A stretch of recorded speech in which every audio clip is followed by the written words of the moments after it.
Shalom, sahabat CS dimanapun Anda berada. Saya sangat bersuka cita bisa menjumpai Anda untuk menyampaikan kebenaran firman Tuhan. Kebenaran firman Tuhan pada kesempatan kali ini berjudul Orang Bodoh.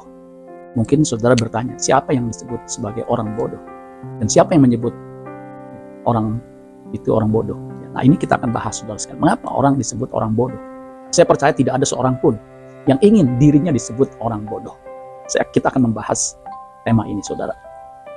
Bagi saudara yang belum mensubscribe channel saya ini, saudara langsung saja subscribe. Subscribe itu gratis. Kalau saudara diberkati dengan pemberitaan firman Tuhan ini, saudara langsung komen, like, komen, kemudian share. Bagikan kepada siapapun yang Tuhan taruh dalam hati saudara untuk dibagikan. Saya percaya, pasti orang itu diberkati. Ya, karena firman yang keluar dari mulut Allah tidak akan kembali dengan sia-sia. Orang bodoh, Lukas pasal 24 ayat 25 sampai 27. Ayat 25. Lalu ia berkata kepada mereka, ia di sini ya adalah Yesus. Jadi kalau saudara baca cerita dari perikop ini, perikop yang saya baca ini adalah tentang dua orang murid yang pulang ke Emmaus. Ya, satunya disebutkan namanya yaitu Kleopas. Nah, siapa itu Kleopas? Dia memang bukan 12 murid atau 12 rasul, tapi kemungkinan dia 70 salah satu dari 70 murid. Yang satunya tidak disebutkan, ya. Lalu ia berkata kepada mereka, hai kamu, orang bodoh, betapa lambannya hatimu sehingga kamu tidak percaya segala sesuatu yang telah dikatakan para nabi. Ayat 26, bukankah Mesias harus menderita semuanya itu untuk masuk ke dalam kemuliaannya?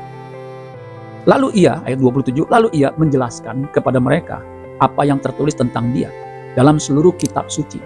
Kitab suci pada waktu itu ya adalah Septuaginta. Perjanjian lama yang ditulis dalam bahasa Yunani disebut Septuaginta. Mulai dari kitab-kitab Musa dan segala kitab nabi-nabi. Kitab Musa itu Pentateuch.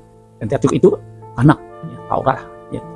Itu terdiri dari kejadian, keluaran, imamat, bilangan, tanah Torah. Ya. Nah, itu kejadian, keluaran, imamat, bilangan. Nebiim, ya, kitab nabi-nabi. Nebiim, kemudian Ketubim. Ketubim itu kitab-kitab yang lain selain kitab nabi-nabi atau syair. Nah, saudara-saudara sekalian, ada terjemahan bahasa Indonesia masa kini ini lebih jelas. Dikatakan begini, saya bacakan dua ayat yaitu dari ayat 24. Lukas 24 ayat 24 bahasa Indonesia masa kini. Beberapa orang dari kami lalu pergi ke kuburan dan mendapati bahwa apa yang dikatakan wanita-wanita itu memang demikian. Hanya mereka tidak melihat Yesus. Jadi Yesus bangkit, ya, kuburnya kosong. Nah, wanita yang pertama kali ke kubur itu adalah Maria Magdalena bersama dengan beberapa teman yang lain. Mereka hanya tidak melihat Yesus. Memang kemudian Maria Magdalena melihat Yesus kemudian melaporkannya kepada para murid. Nah, dua murid ini pulang ke Emmaus berjumpa dengan Yesus, tetapi mereka ini tidak mengenali siapa yang diajak ngobrol itu. Ya, sampai mereka tiba di Emmaus. Ayat 25, lalu Yesus berkata kepada mereka, kalian memang bodoh. Ini luar biasa, saudara ya. Baru berjumpa, diajak ngobrol sebagai teman perjalanan menuju ke tujuan yang sama. Nah, lalu orang ini yang nanti mereka mengenalinya sebagai Yesus. Kalian memang bodoh. Terlalu lamban kalian untuk mempercayai semua yang sudah dikatakan para nabi. Nah, saudara-saudara sekalian, apa itu bodoh? Bodoh kalau bahasa Indonesia masa kini, ya, terjemahan Kamus Besar Bahasa Indonesia, itu punya dua arti. Yang pertama, tidak lekas mengerti, tidak mudah tahu atau tidak dapat mengerjakan, itu disebut bodoh. Yang kedua, tidak memiliki pengetahuan atau tidak memiliki pendidikan atau pengalaman, itu juga disebut bodoh. Nah, menurut bahasa Yunani, kata bodoh ini dari bahasa Yunaninya anoetos, ya. Artinya foolish. Foolish itu sama bodoh. Touchless. Nah, touch itu kan pikiran, tidak. Jadi tidak punya pikiran atau tidak punya otak. Unintelligent. Kita tahu intelligent itu cerdas. Ada kata an, ya, awalan an itu artinya tidak. Jadi tidak cerdas. Yang terakhir, anoetos itu artinya not understood, tidak dapat memahami. Nah, saudara. Nah, yang menarik kata anoetos itu dari dua kata. A itu alfabet bahasa Yunani alfa, yang punya arti negatif karena A itu sebagai negatif partikel negatif. Misal A moral, tidak bermoral, A-nya itu maksud tidak. A kemudian noeo, ya itu baca tulisannya noeo. Nah, noeo itu artinya to perceive with mind. merasakan dengan pikiran atau understand, to understand. Itu memakai kata noeo, noeo. Nah, noeo itu berasal dari kata nous. Ya, nous itu saudara, ya itu artinya mind, pikiran, mindset. Nah, kata nous itu ada di dalam Roma 12 ayat 2. Ya. Janganlah kamu serupa dengan dunia ini, tetapi berubahlah oleh pembaruan budimu.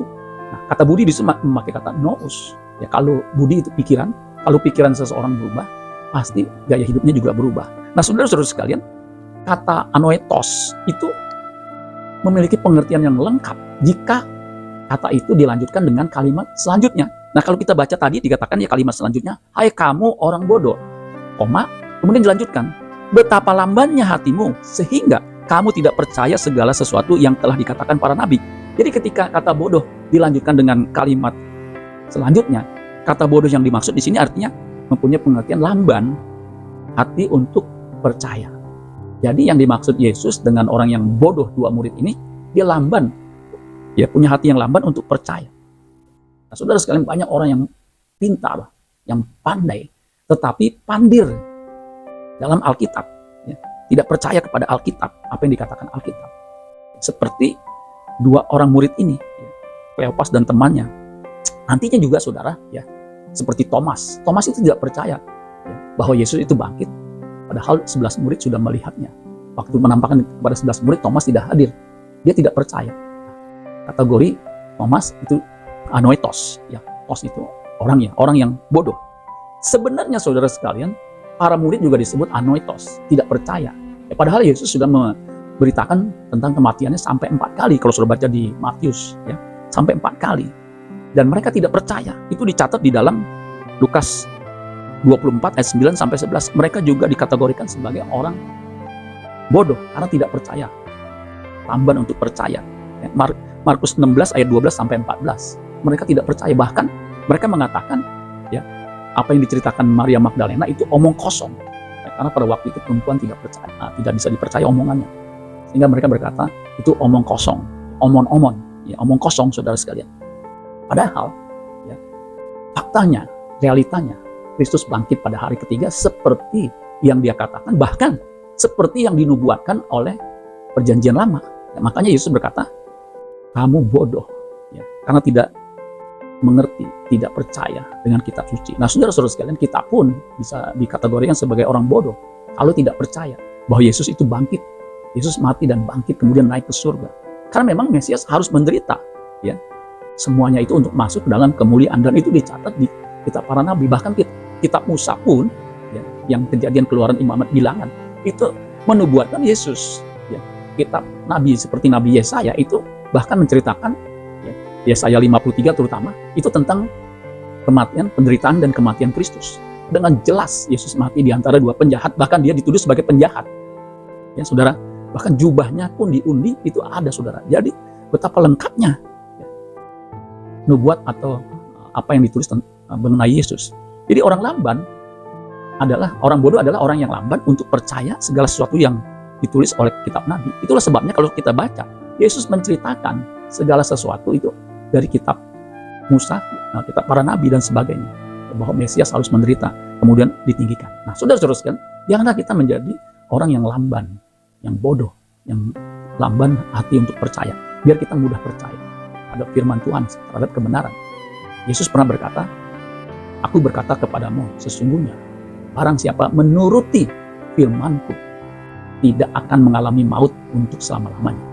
Yohanes pasal 8 ayat 51. Jadi saudara sekalian, biar kita percaya kepada firman Tuhan. Yesus pernah mengajarkan tentang firman Tuhan. Ya. Dikatakan begini, Matius 7 ayat 24. Setiap orang yang mendengar perkataan-Ku ini dan melakukannya, ia sama dengan orang yang bijaksana yang mendirikan rumahnya di atas batu. Jadi kalau kita mendengar, kita percaya, kita melakukannya, kita adalah orang bijaksana. Saya berharap saudara dan saya bukan orang bodoh, melainkan orang yang bijaksana, yang percaya kepada firman dan melakukannya.